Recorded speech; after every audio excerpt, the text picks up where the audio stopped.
Hey there, everybody, and welcome back to Chipod Ironicast. This is your December 2015 edition, and that means we've been doing this for a year. Yeah, actually, it Yeah. was it a year last month? I think the Patreon was November last In year. any case, we've been doing this for more than a About a year. year. Yeah. Yeah. So I guess we should have a great big thank you to everybody who does support us on Patreon, who Thank makes you. this and quite a few other things possible. If you want to join that club, just look it up, patreon.com/chipandironicus. And if Hmm. not, continue enjoying the free content that those fine people help us provide for you. Yeah. That's a bit of a guilt trip because, hey, it's time for everyone to meet their families. It's the holidays. Oh. if I'm gonna be if I'm gonna be on the receiving end of so many this month, I'm gonna give out one or two. Speaking of Patreon, though, that does remind me. I should probably write up at some time, like, what the money has gone towards, because, like, in the past couple of months, it's been, like, a lot of stuff. Yeah, that'd be fantastic. That's a good way for people to see what they're getting. Yeah. Uh, There's a couple more things that got to get like situated, but like once it's all set and like all working together, I'll probably write something up and show it all off. What's being used now? cool. But that's for the future. For this month on the docket, we've got, since it is the end of the year, it's time to do that thing that everybody do, but with our own special twist. That's right, Game of the Year discussions. But this ain't your internet daddy's Game of the Year.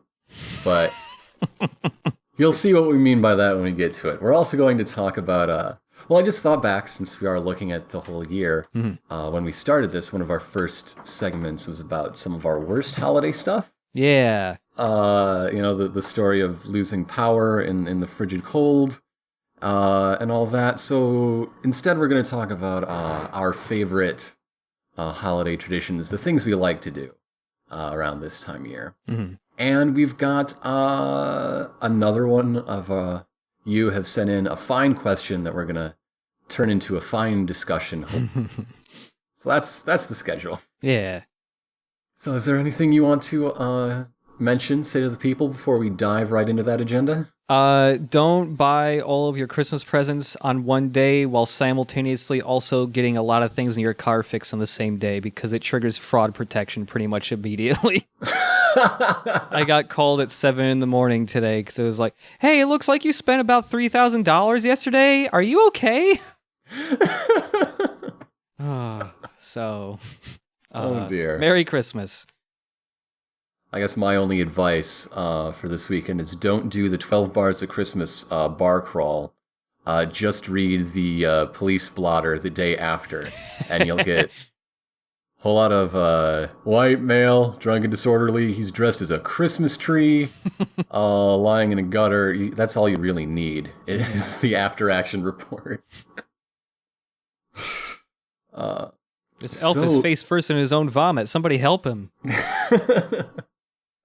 Somebody called the cops. No joke. Somebody called the cops because a police officer took away their bar crawl wristband because they were too drunk to continue. Screw you, cop. I'm calling the police on you. 12 bars of Christmas is awful. It sounds really bad. It's Yeah. bad. In any case, that does bring us to our Game of the Year podcast segment. We've got a number of categories just to liven things up. We have 5, and I did randomly select them based on die rolls for the order. All right. So we're going to start with our gaming moment of the year. What was your gaming moment of the year? So gaming moment can be outside of just like a thing that happened in a game. It can just be okay. An experience you had playing something this year, 2015. How about gaming news?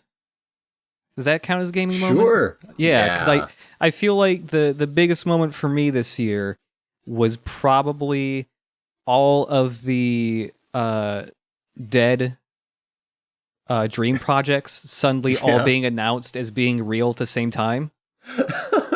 Yeah, the necromancy of E3 this year. Yeah, it was. I feel like every single year when people get really excited for E3, it's like, oh man, they're gonna drop some crazy shit, and we're gonna flip our tables over and stuff, and it feels like that hasn't really happened in a long time. Like sometimes there'll be an announcement, it's like, oh, that's cool, or Until I wasn't. Last Guardian, Final Fantasy VII remake, And Shenmue 3 coming at you. and much later, but also Psychonauts 2. Mm-hmm. Yeah, that was really cool.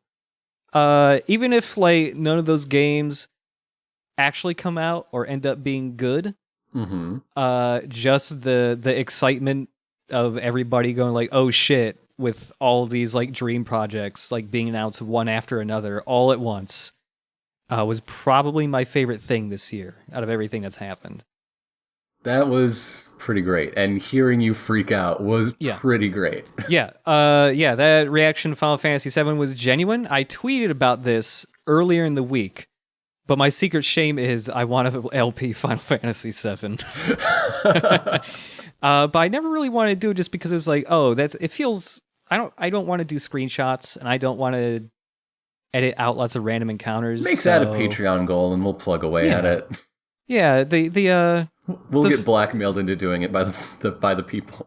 Yeah, but now that there's a remake that looks far more actiony, despite the combat actually apparently being slightly kind of turn-based, sort of.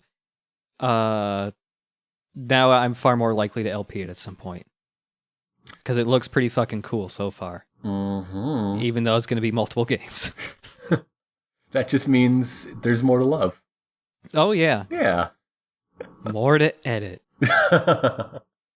My gaming moment of 2015 has got to be playing the 13th Age in Glorantha playtest with Rob Hainso.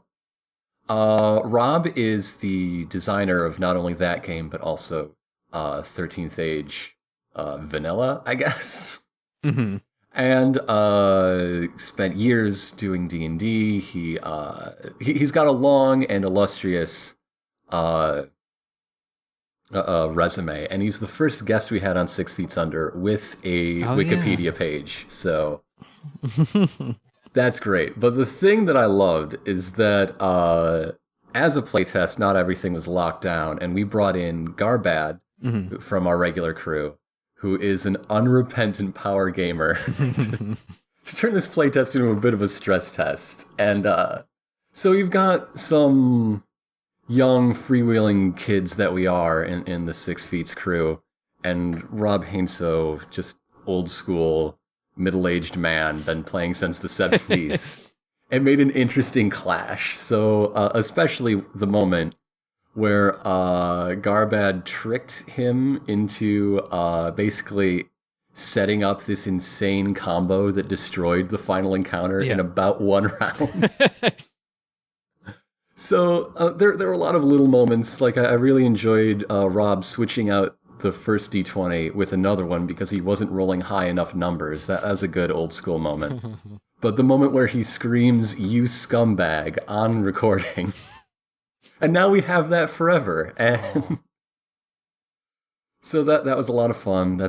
I guess both of our moments of the year are recorded live for people to check out. You've had a couple other cool people guest on this year, haven't you? Oh, for sure. But hey, no spoilers for the rest of my list. All right. But yeah, it's been a big year for feats. In January, I wrote a blog post with 3 big promises, and none of them came true, but I'm still really, really happy about this year. So let's see, next on the list, your gaming surprise of the year. What surprised you 2015 in games? There are 2 different things. Okay, I think the biggest surprise genuinely was Undertale, because I wasn't paying attention to that game at all. Oh, you mean the greatest game of all time? As voted by GameFAQs. Yeah, that was probably the biggest surprise for me because I was aware of the demo when it came out, but I never tried it. And I didn't even know it had a Kickstarter. I just knew of the demo.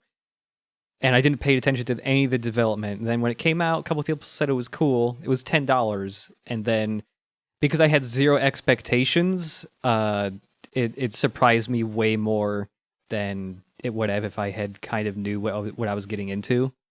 This is something we talked about the first time we talked about Undertale. My goodness, it's a tradition now. But it's a game that, as fantastic as it is, I think it's more susceptible to the hype machine. Oh yeah, than totally. other games.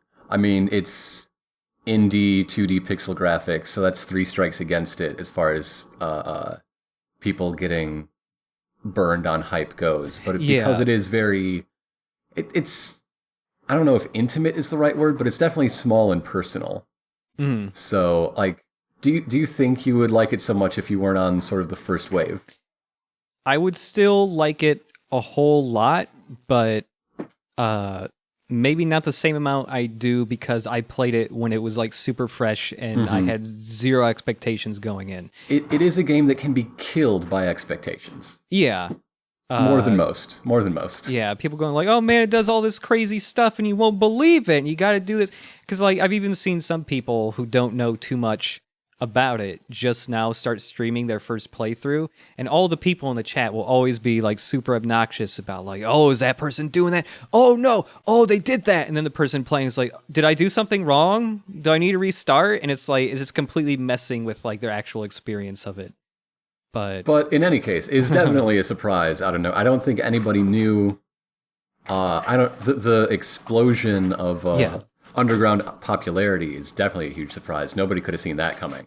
Yeah, even when I really liked it, it's like, oh, this will probably get popular. I wasn't expecting to get the way it is. Yeah, best game ever on GameFAQs. Yeah, I'm. I don't know, we are kind of counting our chickens. We're recording this before the final vote. Yeah, how many more are there? Like 3 or something? Today is the semi-final round. It's up against Melee today. And so I guess the day after tomorrow is the final. And it's Ocarina of Time, isn't it? I think it's the second semi-final hasn't happened yet. Oh, okay. So it's probably going to be Ocarina of Time. Yeah, or Final Fantasy VII. Either way, somebody is going to pay hundreds of dollars to get clickbots to vote for them, probably. Yeah, probably. My gaming surprise of 2015 has to be, speaking of Kickstarted games that we didn't kickstart, but friends of ours did, Costume Fairy Adventures. It's another tabletop RPG that's exactly what it sounds like. You play as a fairy with... It's a very, very simple game. It's got a beautiful and well-edited book, but it could be a 1 or 2 page game if you wanted to take those advantages away. Right. But it's so... The surprising thing that I want to talk about is the huge variety of like character interaction and mayhem that you get from that incredibly simple setup. Mm-hmm. And the costume part comes in. There's a big deck of costume cards, and you can spend your action either looking for a new costume, and costumes, of course, give you special abilities, or you can just get one as a reward for doing certain quests in a playset. Yeah. And so there are so many cool, fun costumes. The art's fantastic. Mm-hmm. And it's something that I thought, well, this could turn out good, but I've been backing a lot of Kickstarters lately. I'll pass. And then when it came out, Gnome, who I talked about last month, Jacob Randolph, was like, okay, this came out. This is beyond all of our expectations. I'm running this for the show twice. So to demonstrate sort of what I mentioned, the variety of what can happen with this very simple setup, especially when you use the playsets, it was sort of an experiment.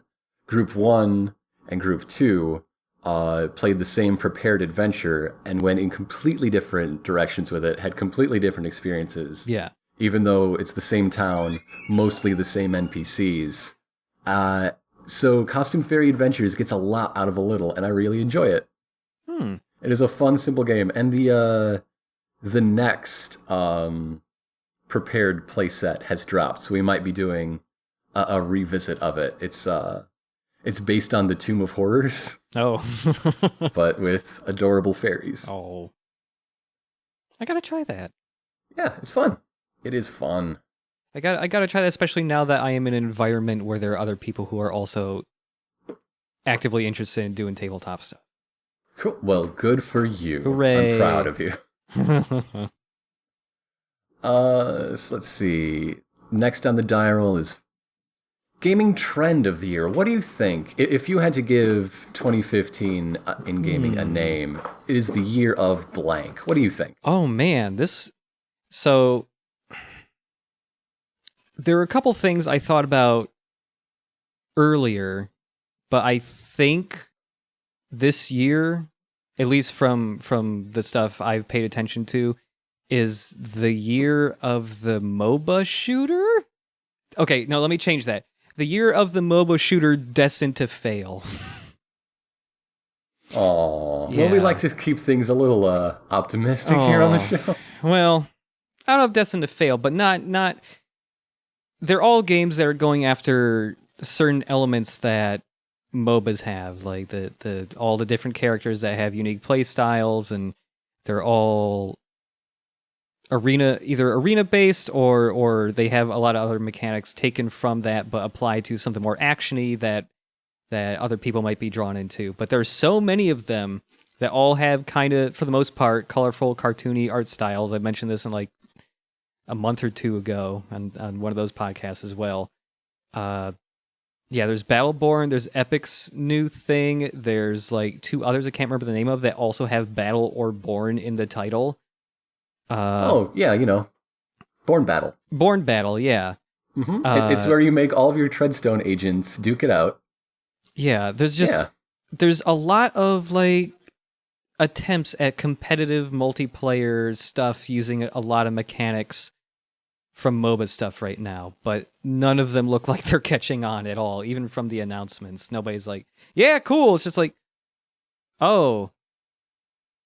Like when Sony did their conference last week or the week before, the very final thing that was supposed to be like the showstopper was Epic's new MOBA shooter multiplayer thing called Paragon. MOBA shooter. It was called Paragon, I think. And it was just like, oh, like a lot of people's reactions seem to be the same reaction they had several E3s ago, where Nintendo ended their Wii U reveal with a Nintendo Land fireworks that was just followed by silence and sadness. Man, check out these sweet particle effects. God, it was just like an agonizing minute and a half, 2 minutes of fireworks followed by silence. And those are the moments we watch E3 for. But yeah, MOBA shooter. MOBA shooters. MOBA shooters destined to fail. Yeah.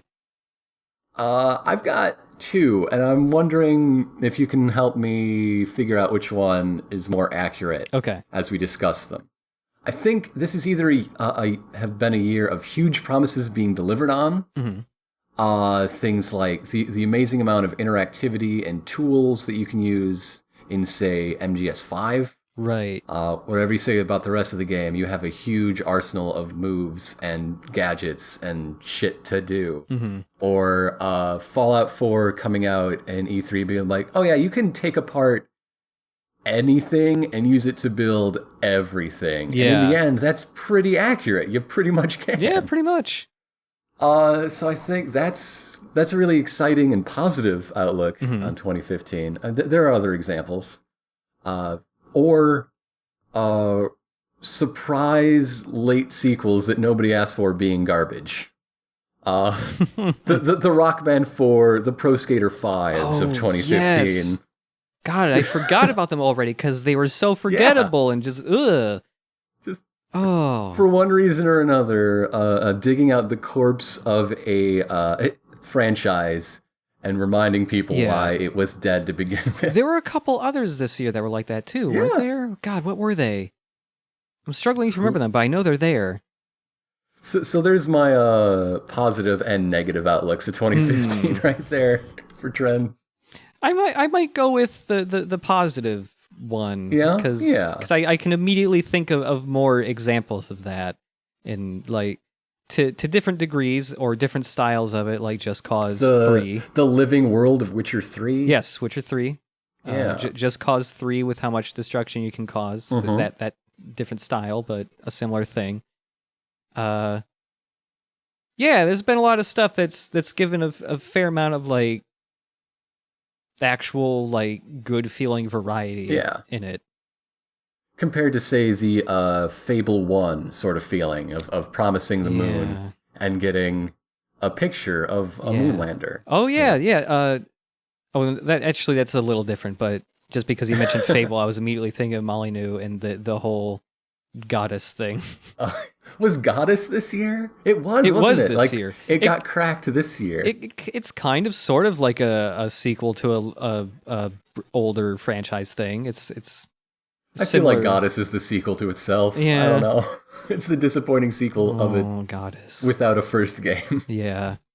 Well, I had that thing where everybody had to click on cubes for a year. Click on cubes! To become God of Goddess and then not actually have it happen. And the kid that did it, it's just like, what the hell? What?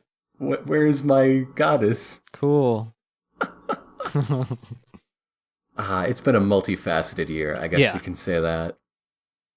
And the dice told me that the next category is, this being one of the most preeminent Let's Play focused podcasts in the world, Let's Play of the Year. El What do you Poti. think? El Poti. What's the El Poti? El We've Poti. had Gamoti, Gasoti, Gatoti, and now Lapoti. It's the French one. Yeah. So there have been a couple things I've watched and I've really enjoyed. I think one of the major ones I can remember from this year, or at least it ended this year, was men drinking coffee playing Raven's Cry. Was that what it was called? The pirate game? Yeah, the really bad pirate game. That was fantastic, yeah. Yeah, I really, really enjoyed Raven's Cry, that Let's Play. There's something that I guess isn't a Let's Play of a specific game, but it is a recurring feature that I've seen that I've started to really get into, and it's Polygon's Monster Factory. You stole it. You stole mine. You stole my answer. For a non-traditional, like, not a Let's Play, but a Let's Play style thing, I love Monster Factory. Just going into any game that lets you create a character and just making the worst fucking thing imaginable. So, I guess we should explain it. It is a recurring feature where Griffin and Justin McElroy of Polygon, and also My Brother and Me, and other various projects, they basically just play character creator section of games with character creators that would let you make monstrous things. Yeah, and they go above and beyond. It's not just the limits of the game. No middle sliders. They will use editors to increase the range of the facial features for things like Mass Effect 2. Oh, God. That poor Shepard's exploded head. Yeah. I haven't watched the last couple. I think the last one I watched was their Second Life one. Oh, Second Life is amazing. Which was great. Second Life is the perfect game for Monster Factory. Yeah. Do you want duffel bag or coin purse?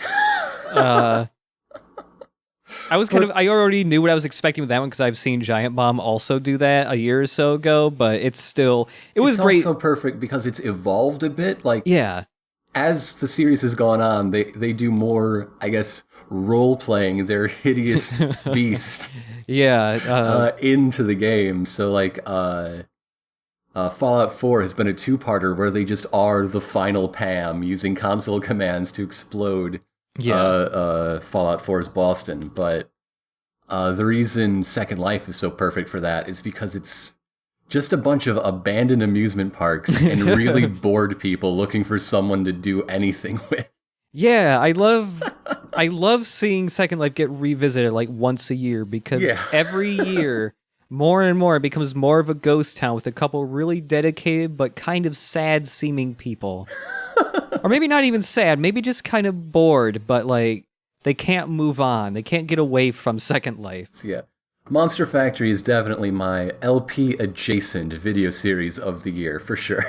Yeah, if for normal LP, for me, just traditional full playthrough of a game, it would probably be Men Drinking Coffee's Raven's Cry. I did love that. Because that game is garbage. Super Great Friends D4 was 2015. Wow, it was. I It forgot about that. I thought it was. was last year. Nope.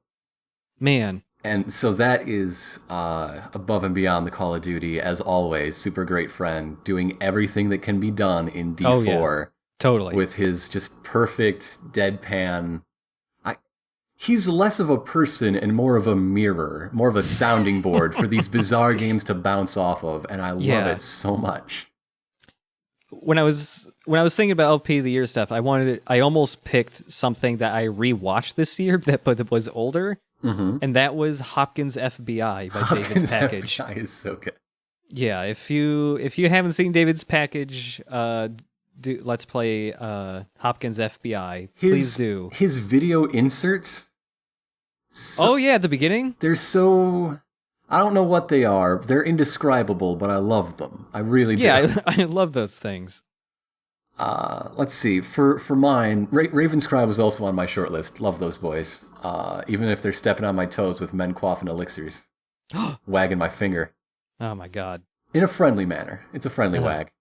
I do kind of want to give a shout out to Geop and friends playing Wind Waker for being a literal LP of the year. Yeah, Wind Waker was on my list too.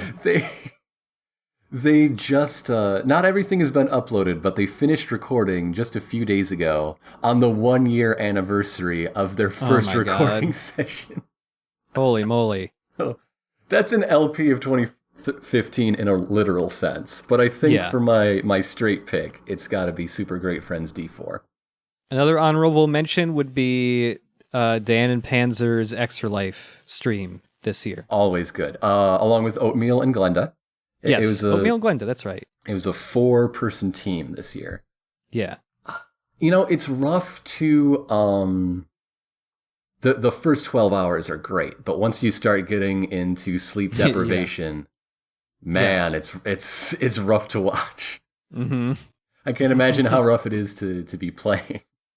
Yeah, maybe next year I will do officially a full Extra Life. If you decide to do it, I will crash at your place. I will bear this weight with you. Let's do it. Okay. Because I was involved in an Extra Life this year, but I was there for tech support for Volition's Extra Life, so I was not there the whole time. I was never in the audience while you were there, but people kept talking to me about you in their stream chat.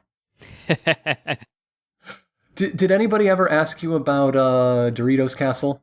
No, they haven't never actually got back to me about Doritos Castle. I think because the people who heard about Doritos Castle were people who work more on the second floor, so I don't see them as much. Oh, okay. Do you know the story of that? Do you care? Yes. To which question? Or I know the story to it. Yeah. Oh, okay. Yeah. I have heard about it before. Yes. Yeah. Doritos came up in the game for some reason, and I shared my bit of Dorito trivia, and they did not believe me. Such an honor. I gave your name as a person who can vouch that I'm not making it up. I have crashed on the couch of the inventor of Cool Ranch Doritos. Ranch or Cool Ranch? But yeah, so even if we're forgetting any great LPs this year, or frankly, great gaming moments, surprises, trends, share them with us, and feel free to take those as viewing recommendations in any case. Mm-hmm. So now, I seriously did roll this randomly. Amazing. The last one is the big one, Game of the Year. Whoa. What you going with? Oh, it was hard to... There were a lot of good games, but very few that stood out to me as like, wow, this is like the best of the year. That was something I was extremely enthusiastic about. It essentially, not too surprising, came down between Undertale and Metal Gear Solid 5 for me. I'm sure everyone is making really shocked noises right now listening. Oh my god. Somebody listening to this on their commute just drove into a tree. There is blood on your hands. Yeah. Surprisingly, well, I don't know if it's going to be surprising. I'm going to give It's not going to be surprising. It's not surprising either way. No, I'm going to give it surprise. I'm going to give it to Undertale, mainly because there are Metal Gear Solid... frankly less surprising out of those two. Yeah. Less surprising. Metal Gear, I wanted to go with Metal Gear Solid 5, but it has too many like things messed up about it to keep it from being game of the year for me. It is a game I almost want to wait even longer to LP just to see if more stories come out about its development.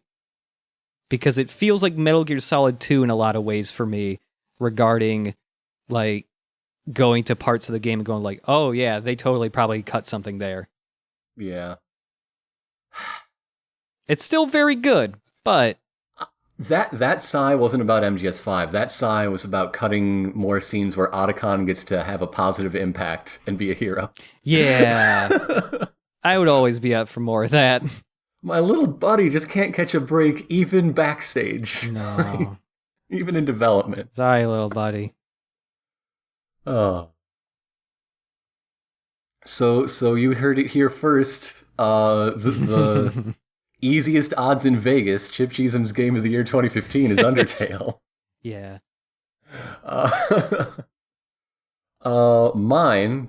Okay, here we go. I'm making fun of you. Would you like to sort of guess my Game of the Year?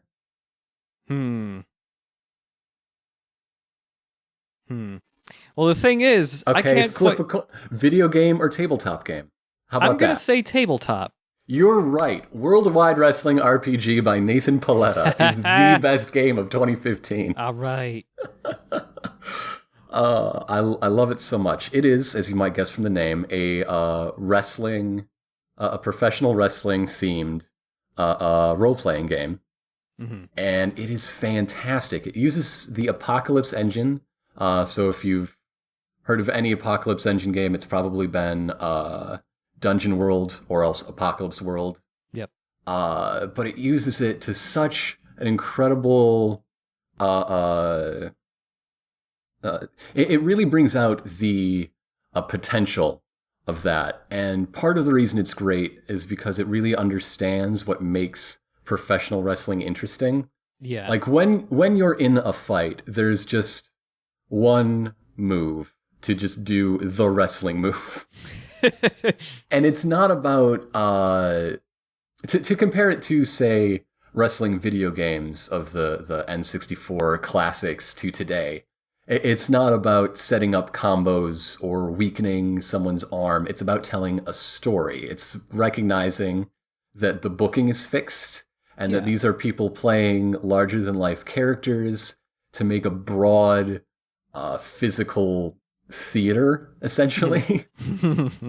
And the rules support that very strongly, very explicitly.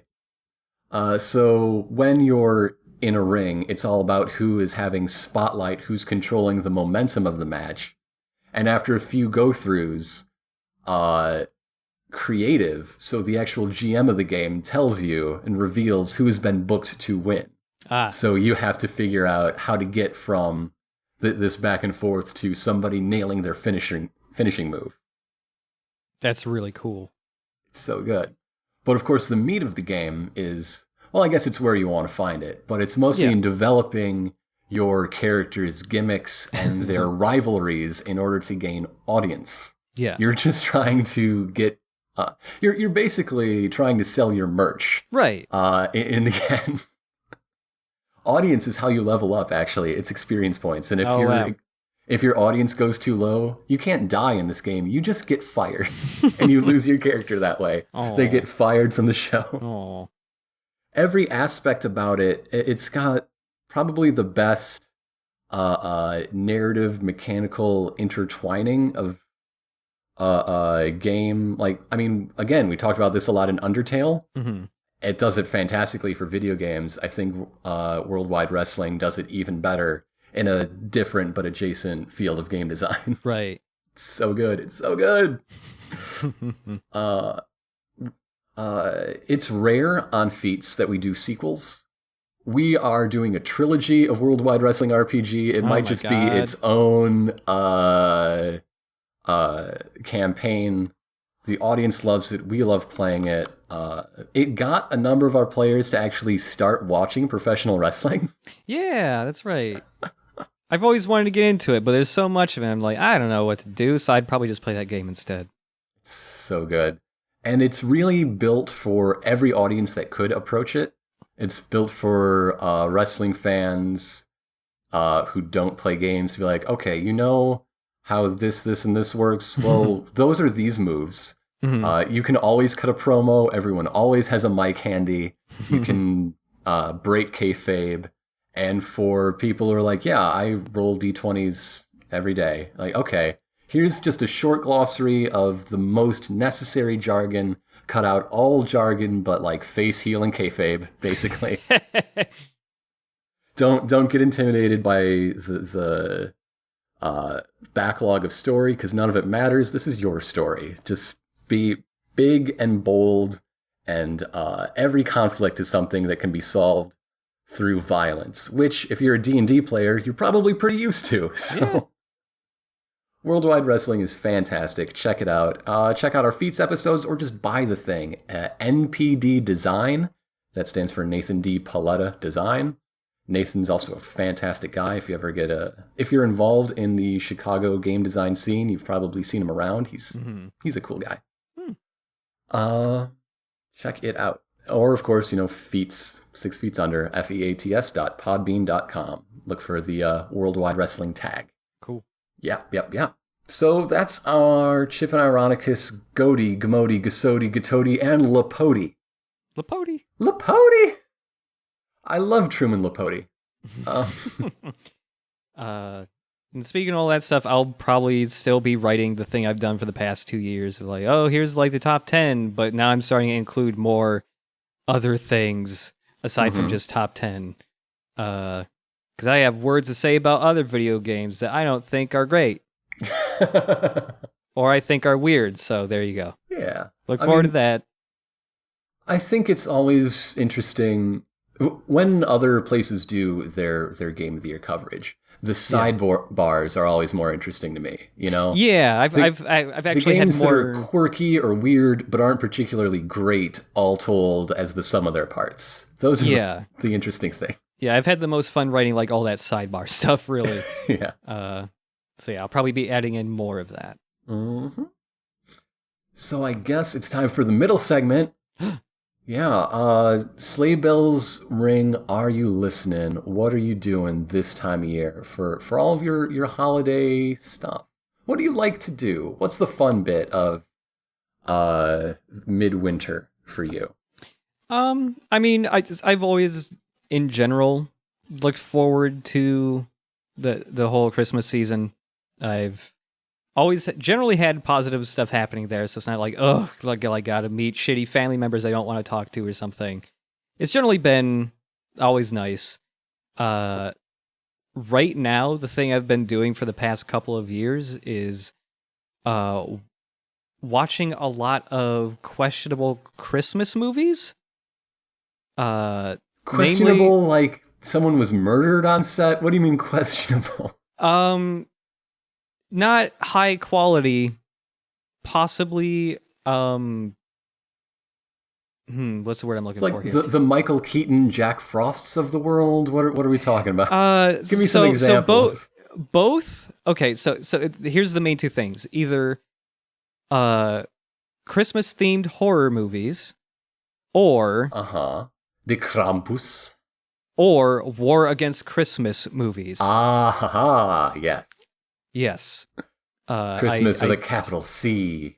Yes. I tweeted a clip from one I found just a week or two ago that it was also a lot about supporting the troops. And the climax of the movie was this kid learning the true meaning of Christmas and hijacking the evil school Christmas play that had been turned into a generic holiday play where everybody was aliens instead of Jesus. How dare they? Yeah, right? Terrible. I want my Scientology Christmas play. This kid hijacks the play and brings up a projector and plays this tape that was just mailed to him that was the final message recorded by his dad, who was killed in action in Iraq, and he airs this tape to everybody. And at first, it's just like his dad going, "Hey, I'm sorry I can't be there. Merry Christmas." But the tape ends with a missile flying into the building he was hiding in, and with the camera sitting framed on his dead dad's bloody face for about a solid minute. So what I'm getting is this would be a great commercial for the camera manufacturer. Yeah, That thing survived a missile strike and kept recording. Yeah, but the kid basically airs a snuff film to an entire auditorium full of women and children of his dad getting fucking killed. But everybody's reaction is to go, "Wow, that's the true meaning of Christmas," and then standing up and clapping. Is Charlie Brown Christmas just not good enough anymore? Do we need to ratchet up a body count before we pay attention to Linus? Maybe. I don't. I'm. Dahudore, motherfucker. Ka-chink. I still have a tradition of watching a lot of the Christmas specials I watched as a kid as well, including lesser-known things such as the Opus Christmas special and the Ziggy Christmas special. That's got your dad written all over it. Yeah, that's all that stuff. That was because my dad recorded it. I watched it. Yeah, and it's... What about... there was a For Better or For Worse Christmas special. Oh my god, there was! I've never seen it, though. I don't think I've seen that since I was, like, a little shaver. Oh, man. Yeah, there were a lot of comic strip Christmas specials in the 80s. Mm-hmm. A little bit in the 90s, too, but a lot of them in the 80s. And, of course, what was it? The other big Christmas special was the Claymation Christmas special. I forget what exactly was called. Okay. Did it have recognizable characters being claymated, or? Yes. I mean, it was done by this company that did like a ton of claymation stuff at the time. So it had like all the characters from any work they did, but it also had like the California Raisins in it. Oh gosh. Yeah. Because I was just thinking of like Gumby. There aren't a lot of recognizable claymation characters. Let me see if I can bring it up here. Okay. Well, while you're thinking of that, I'll tell the people about one of mine. All right. Now, I really like to take advantage of all the stuff there is to do in the city for the holidays. You know, it gets all dressed up with gorgeous lights, so you spend all your money. But it's just nice and pleasant, and everyone seems happy. So the problem is with doing all these things is that all the best ones are very popular and very crowded. So you just kind of got to get over that and figure out if it's worth it to you. And it is to me. So I enjoy all these things, but everything I'm going to mention has that caveat. You're going to be in a big old crowd. Mm-hmm. So the first thing I did this year, I think it's going to be the start of a new tradition because Music Box does it every year, and we had a great time. But it's, the first time my wife and I did it, the sing-along to The Sound of Music.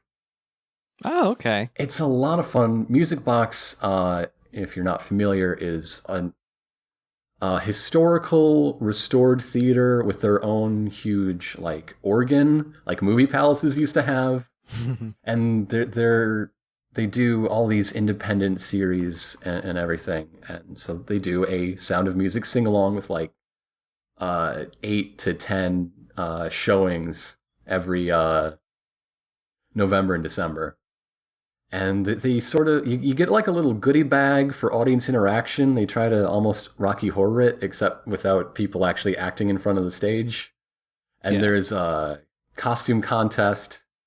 There's a lot of really cute kids dressed as the Whiskers on Kittens, and with brothers as brown paper packages tied up with strings. Aww. Very, very sweet, very cute. Had a lot of fun with that. But then we came back and hit up Christkindl Market, which is an outdoor... It's not really a craft fair, but it sort of is. Yeah, most things are at least craft adjacent. But it's an outdoor Christmas market in the style of a German market, hence the German spelled name, and selling schnitzel and hot spiced wine. But I just like to look at all of the stalls, and we always buy at least one, frankly, of their really unique blown glass ornaments. Ooh, I love those. Just really gorgeously painted and decorated glass bulbs we usually get.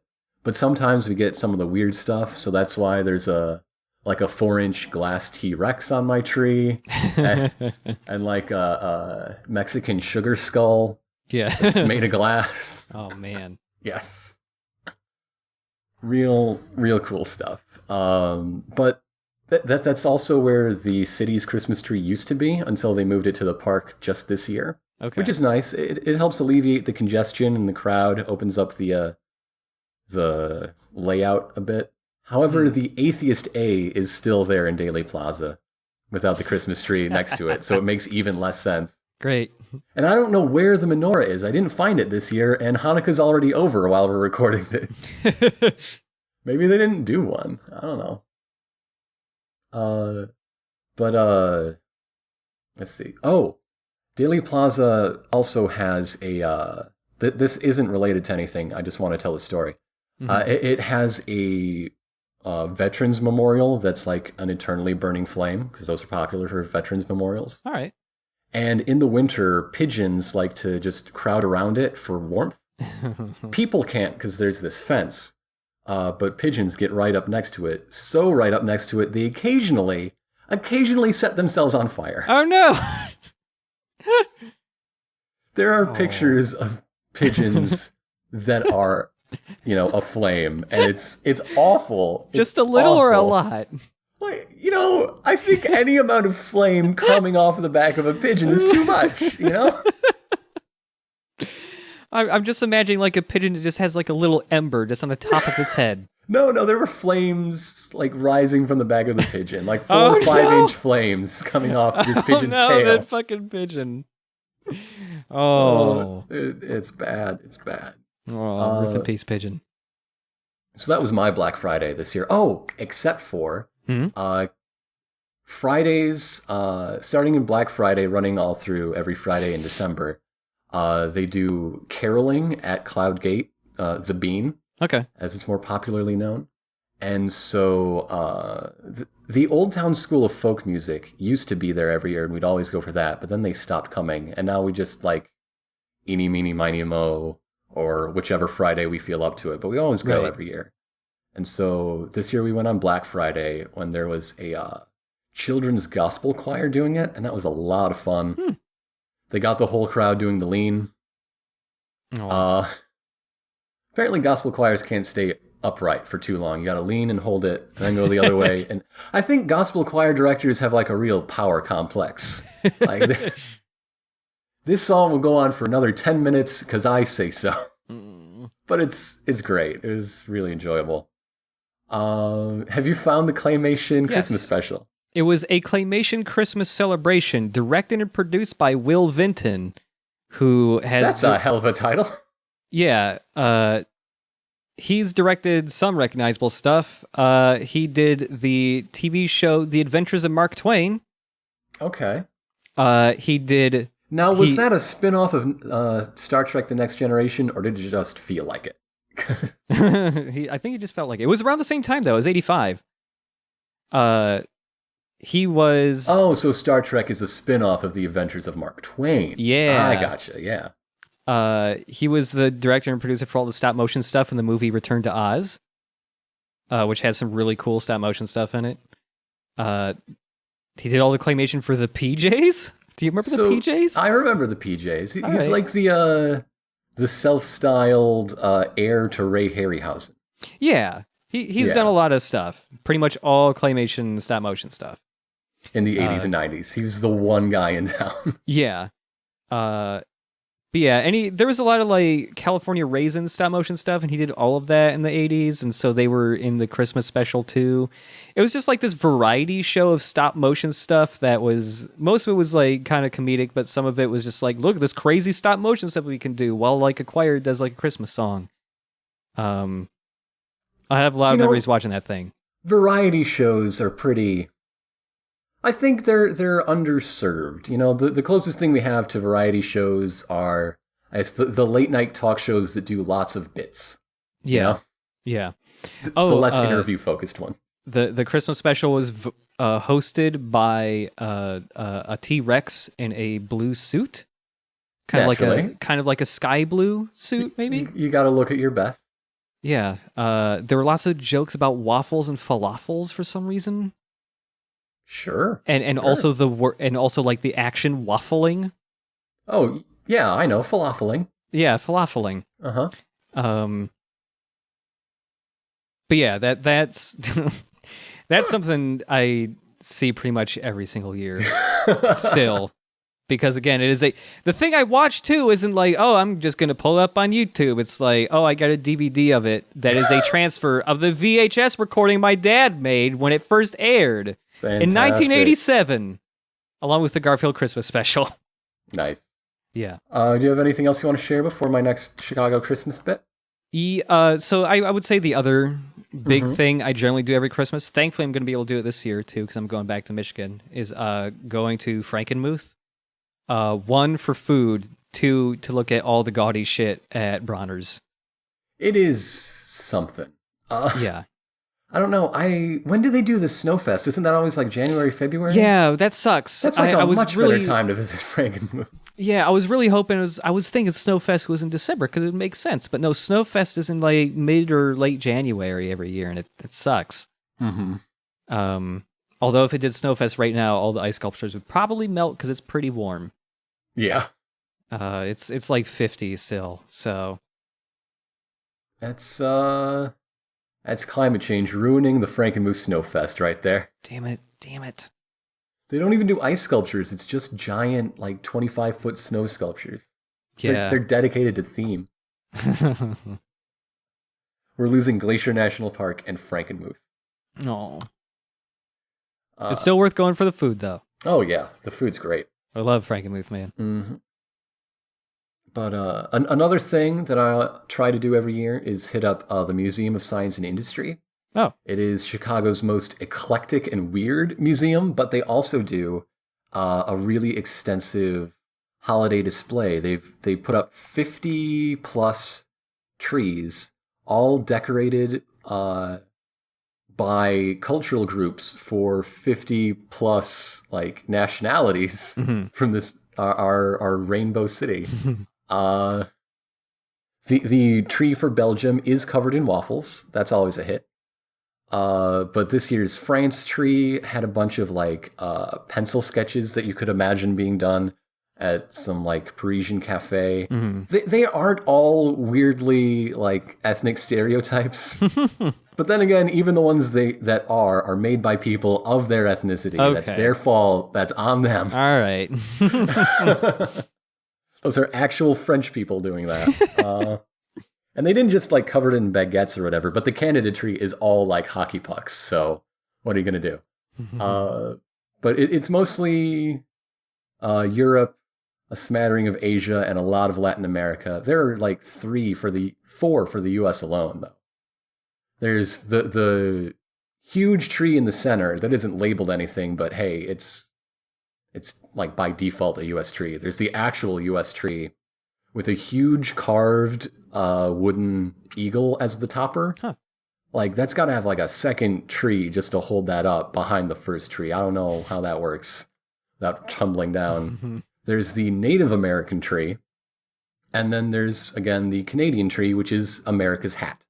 So it counts. That's 4. But it's also good because every year, if you just go once or twice a year, that's when you get all of the rotating and temporary exhibits, which is good. Cool. Right now they have a robot thing, so you get to watch robot soccer and drones doing like precision programmed like formations. Is the robot soccer like those little guys? Yeah, it's the robot soccer team they have. Okay. Like it is, they're about foot on a side black cubes. Okay. Playing soccer. All right. Yeah. So that's cool. Other things at MSI are the only German U-boat to be captured in World War II. A fairy castle that is basically the hobby of one of the original flappers, an actress in the 1920s. Okay. Weird. a Tesla coil that they fire every half hour that makes just huge, noisy lightning. Mm-hmm. It's really weird and eclectic. And yeah, there's a model train that goes from like seriously down to the last detail Chicago loop Yeah. around some mountains to Seattle. And I don't know why it's there. That I sounds don't know cool, what though. it's for.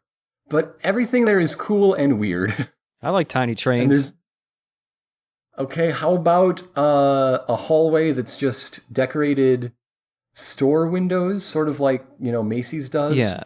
But instead of that, it's all just I Spy stuff. There's an I Spy rhyme, and you're supposed to find details, like the I Spy books from elementary school come to life in a window. It's a weird museum. That's weird. But they also have the Apollo 8 command module. Okay. Aurora 7 from the Mercury program. It's awesome. That sounds really cool. I gotta go. That's MSI. I gotta go. Well, if you come anytime in the next year, I have a membership for the year. Oh, so nice. I get 2 guests. Hot damn. Let's see. And then yesterday, my final thing that's like a top priority is zoo lights, where they light up the Lincoln Park Zoo, and you get to stay. Instead of regular closing time, they keep the place open until 9. Mm-hmm. And they expanded the lights this year. There's a lot more stuff that. Well, they've always had one big field that was just covered in this grid pattern. And the trees were all wound and wrapped up, and it was set and programmed to music. Mm.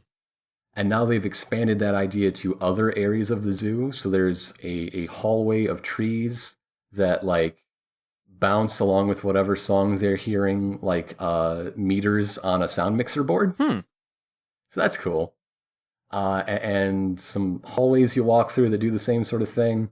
The downside is that by 8 o'clock or whatever, the animals are very sleepy. Oh. And it is very dark. So you're mostly there for the lights. Then again, the Lincoln Park Zoo is free admission, so who cares? You could just come back the next day, and they'll be there. But it's always a fun time. So those are some things that I try to do every year, along with hopefully finding the cartoon Grinch special. Oh, yeah. Not always successful, but I do love that. Just a half hour of Bela Lugosi reading to me. It's great. Yeah, it's one of my favorite things has always been Christmas specials. I don't entirely know why, but I just like seeing them. I just like having them on in the background all the time.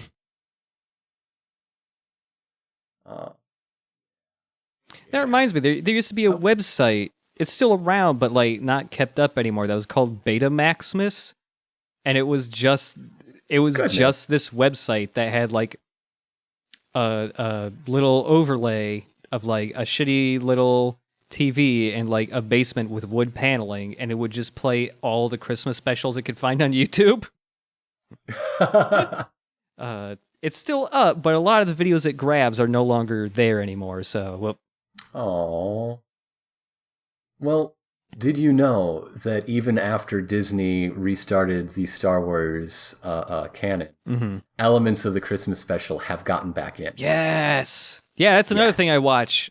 Not every year, but as long as I can find somebody new who wants to go through it, I'll watch it again.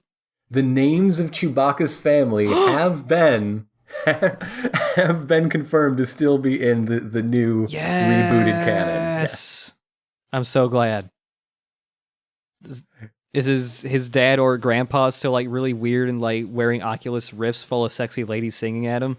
I think they're just mentioned in a novel. I don't think they show up. Dang.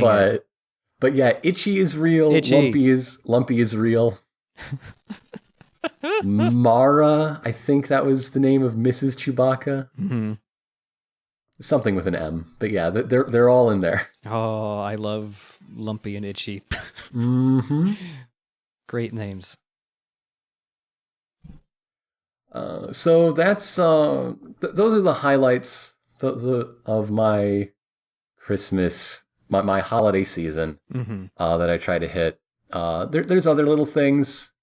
If there's a party, I go to it. Yep. I love good party with good friends. Mm-hmm. Last year, speaking of, I did have a really good Wookiee Life Day party I was invited to last year. Met a lot of good people there. And then, of course, my wife's cookies. God damn it. Oh, man. Okay, here's the story. 21 years ago, a cousin of mine and her college friend did spend a weekend baking Christmas cookies. Mm-hmm. The weekend before Christmas. About 5-6 years ago, my wife was invited to join them because it's never been an exclusive thing, you know? People come, people go. And so she started joining them on this annual cookie adventure, making thousands and thousands of cookies. Oh, man. Up to last year, which was, of course, the 20th annual cookie bake. And every year, they set a new record for the total, and we're just swimming in cookies. Oh, man. But things come to an end, and, you know, it's a popular idea. Everyone loves to bake, especially many of my wife's friends. So they're like, oh, we want to get on this. Let's do it. Yeah. So she visited about 2 weeks ago. A friend of ours who lives in Southeast Michigan visited them, and they spent the weekend making around 2,000 cookies. You know, just taking it easy. A nice light load. And so we've just started finally giving away enough cookies so that we aren't buried in them. And that's when we find out that the 22nd annual cookie bake is happening last minute. Oh, my God. I'm going to be so fat. Yo, mail me some cookies. Okay, yeah. Yeah. I'll mail you some cookies. I've got your address somewhere around here. Yeah, totally. Yeah. So I guess that takes us to the final segment. That takes us to our Q&A. Mm-hmm. Today's Q comes from HT, who emailed it to... Chip Cheesem at chipandironicus.com.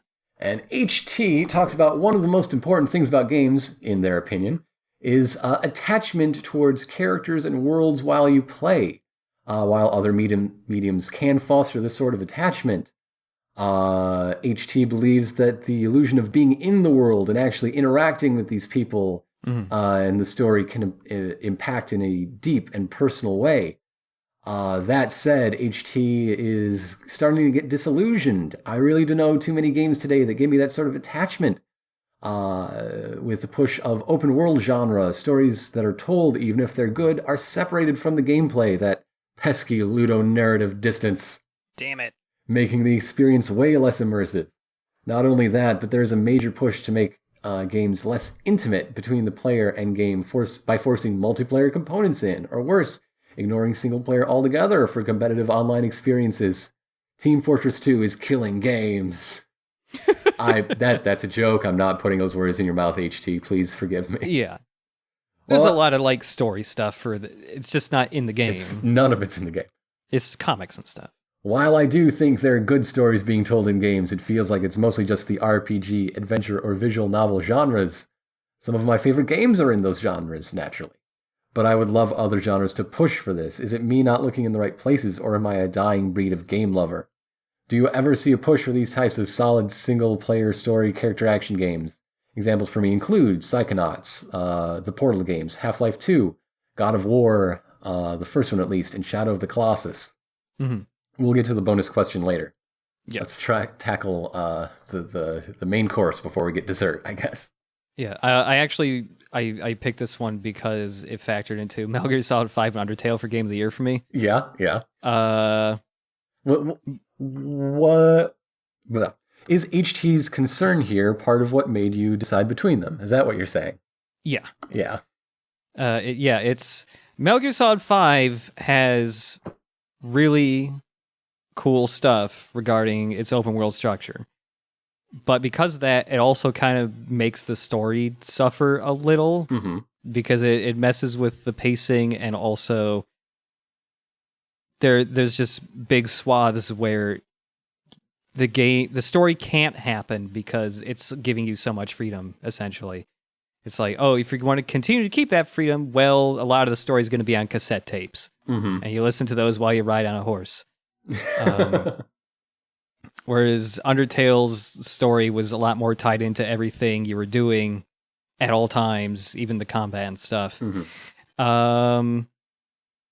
Yeah, it seems like, I mean, one of the most popular common genres right now, if you're going to make a game that is mainly single player, is open world, and that does feel like a lot of the time it messes with telling a story, right? Because it kind of has to take a back seat a little to just being open enough to call it open, right? Questions like, is my engagement with this say Fallout 4 side quest a good thing because I'm engaged, or is it a bad thing because I'm ignoring my missing son?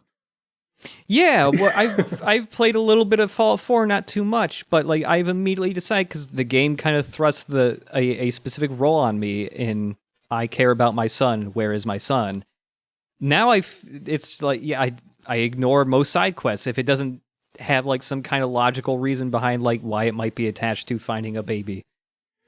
So it's like walking by and the Brotherhood of Steel is like, help, we're getting fucked up, and it's like, I don't care. Are you a Brotherhood of baby finders? Yeah, exactly.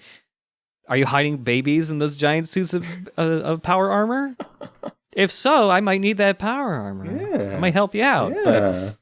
But this also plays into a lot of the stuff I like to pick to do Let's Plays has a decent, for the most part, pace between like doing gameplay and then watching a cutscene or doing something story related. Mm-hmm.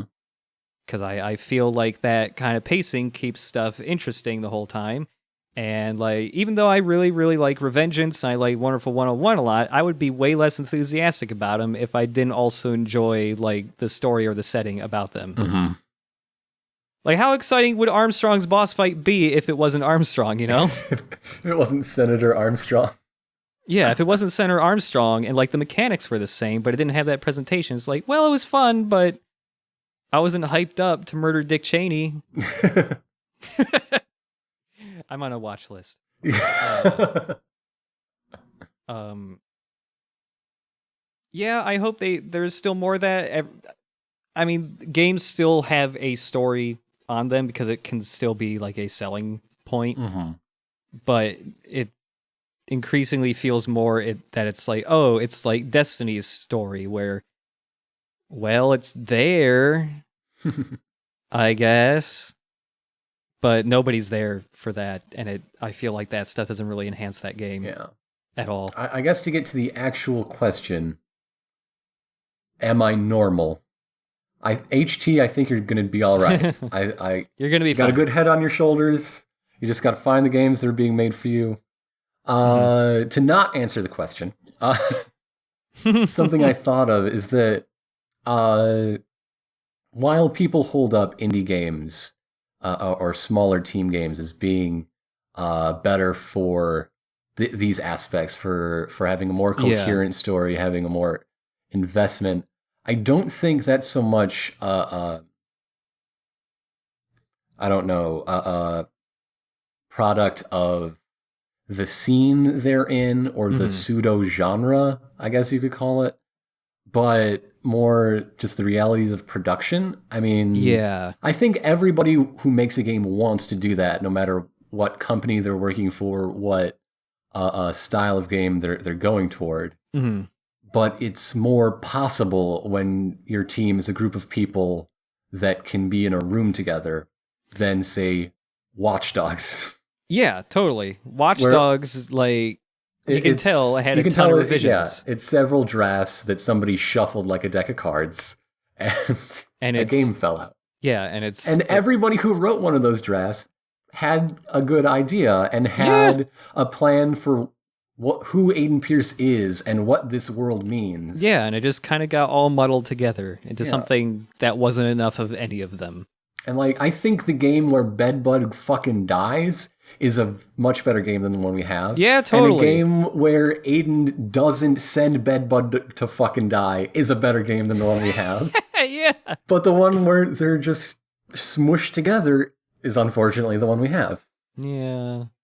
So I think part of the reason these open world games don't have the sort of story engagement is because they're huge games made by huge teams that can't keep a leash on that as well. It's either can't keep a leash, or with not just open world, but with like pretty much any game, especially if it's going to be a game that has a lot of money in it, is you might write a story for the game, but it'll essentially just be the bullet points. Here are the main things that happen. And then somebody will come up with like, okay, well, we've got this level. Yeah, we made this level separate of that.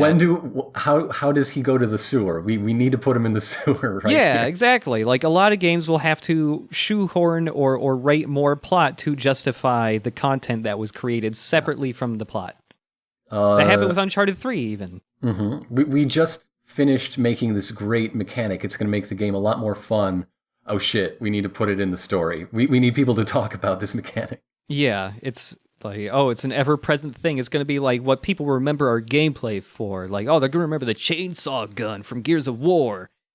Wait, we got to write that in somehow so it's natural in this setting. Yeah. So, am I a dying breed of game lover? I don't think so. I think... No. People want things that speak to them, that move them, that engage them. Yeah. I think that's kind of what a game lover is. You might define what causes that feeling for you different from some people, but just because AAAs of 2015 aren't serving that need doesn't mean you're alone in having that need. You're doing okay. I mean, hey, there is a decent amount of stuff coming up that is definitely going to suit that stuff more. Like, well, hey, probably the closest thing is Uncharted 4. Uncharted 4 coming out. That's like March. It's like 3 or 4 months away, max. On top of that, there's going to be Nier Automata, the Final Fantasy VII Remake, if you're into that. I don't know. I get it, but like, I wouldn't put my faith in a remake for delivering a new experience that I'm looking for. They have said that when they're remaking it, they want to put in stuff that will surprise people who already know what's happening anyways. Like, if you look at that last trailer they put out that had actual gameplay in it, there are scenes that are definitely recognizable, but you can tell from one of them they already put in new stuff that wasn't there before. Okay. That is like, it's like new foreshadowing for something. It is foreshadowing that wasn't there before that I thought was kind of cool. Okay, yeah. And there's also like, they did those other spin-off games afterwards. They were all pretty not good, but they could try and fit that into the story somehow. Yeah, that's what we need. We need more Dirge of Cerberus content. Yeah, man. There could be more Dirge of Cerberus content. Hojo could be voiced by Colonel Campbell again. That guy with the jockstrap on his face in a cameo role. Yep. Yeah. You could. Hey, Gact could be back. Gact's back. Gact is baby. backed. Gact is backed.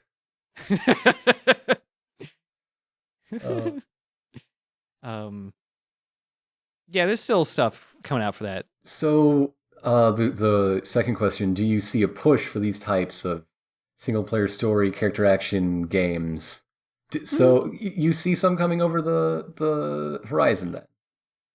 I see some coming. I wouldn't say it's like, a push for it. Like, this is what everybody wants right now. This is what's hot.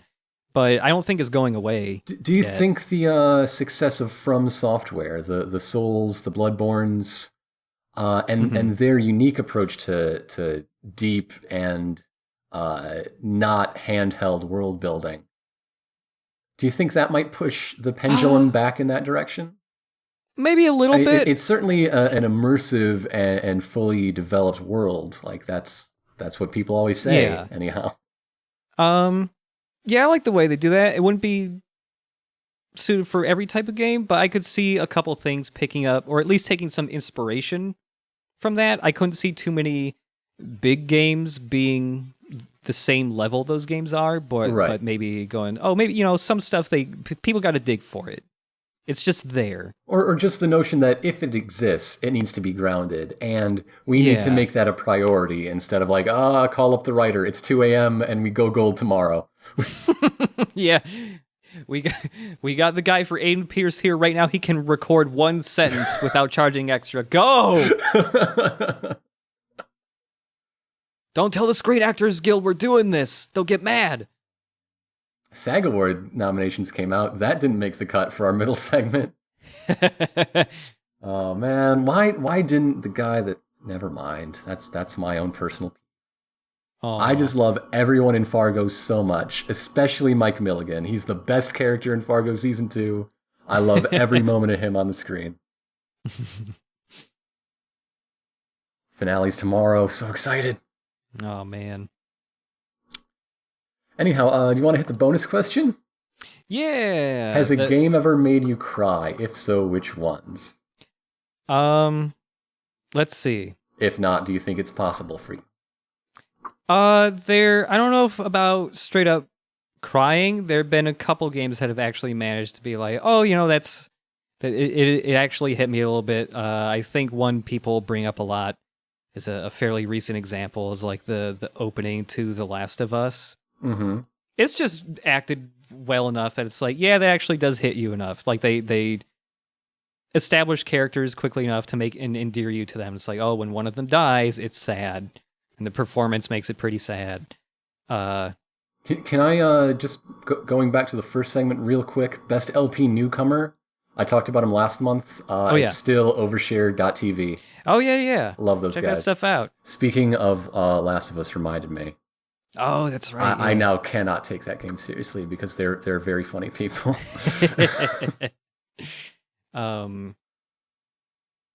Yeah, I don't know about ever straight up crying. I've cried, but because I was laughing really hard. Does that count? Yeah, I don't know if a game can make me cry because of my severe dehydration problems. No, I mean, I've certainly been invested. Yeah, totally. I think Xenoblade really that's a game that really brought me into its characters and into its setting a lot. Yeah. Xenoblade is really good for that. And do you ever see the ending to that game? You ever get at least see the rest of the story? Okay. It gets bonkers. It's great. I'm sure it does. Yeah, there are parts of Xenoblade where it's just like either that or because there were specifically a couple moments that had really good music cues and they were just really cool. And it was like, yeah, they pulled that off so good. I love movies. I don't cry at movies. I'm just not that kind of guy. Mm-hmm. And there's some... Oh, my wife cries at movies all the time. Anytime a cartoon gets sad, she's gone. Oh my god, the ending of the last basically the last third of the final Hunger Games movie. Once this isn't a spoiler, the book came out years ago. From when Finnick dies all the way to the end, and especially when Prim dies, just gone. Okay. But yeah, totally. It's I will get invested in games as much as I do in movies, and I have. I shed a single tear the first time I saw the ending to the final boss of the Wonderful 101. When I was mashing that button. It's just so beautiful. I literally shed a single tear when that happened. I was just like, yeah, man. Nice. Yep. So I hope that answers your question, HT. And I hope everybody enjoys the discussion that their question brought on. And if you would like to be the catalyst for just such a segment, you can send your questions at any time. We ask for it in the days leading up to recording once we set a date, but the box is always open. Yeah, anytime. You can always send that email to Chip Cheesem at chipandironicus.com. Fantastic. Thank you for that. And let's see. Do we have anything in particular coming up between now and our next podcast? There's a lot of things in the works right now. The end of Watch Dogs, the official announcement of what's coming after Watch Dogs. Yeah, that'll be coming up in January. Watch Dogs will definitely end before the next podcast happens. Okay. You're still sitting on a lot of stuff from August when I visited. Yeah, there's a lot of stuff. There's still the fight. There's still the rest of the Metal Gear podcasts. It all got set back by some nightmare capture card issues that have just been fixed. And because of that, I'm just trying to go through one thing at a time and get them all done, because that's what works best right now. So get all Watch Dogs done, then it'll be the rest of Metal Gear, and then the fight, and then the next LP. Okay, I'm really glad that our next project is finishing August. I'm so excited for that. We recorded a lot of stuff. We did. We recorded like 10 episodes of Watch Dogs over the course of like a weekend. It was insane. But in any case, have a happy holiday to all of you out there, no matter what or how you celebrate. And if you don't celebrate a ding-dang thing, just enjoy the season when everybody's smiling and enjoying the sound of bells. And we'll go get a lot of good food.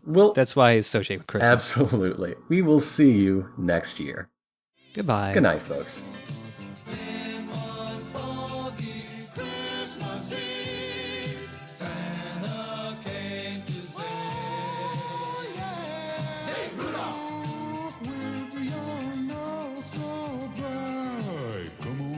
Come on, and got my sleigh tonight, yeah.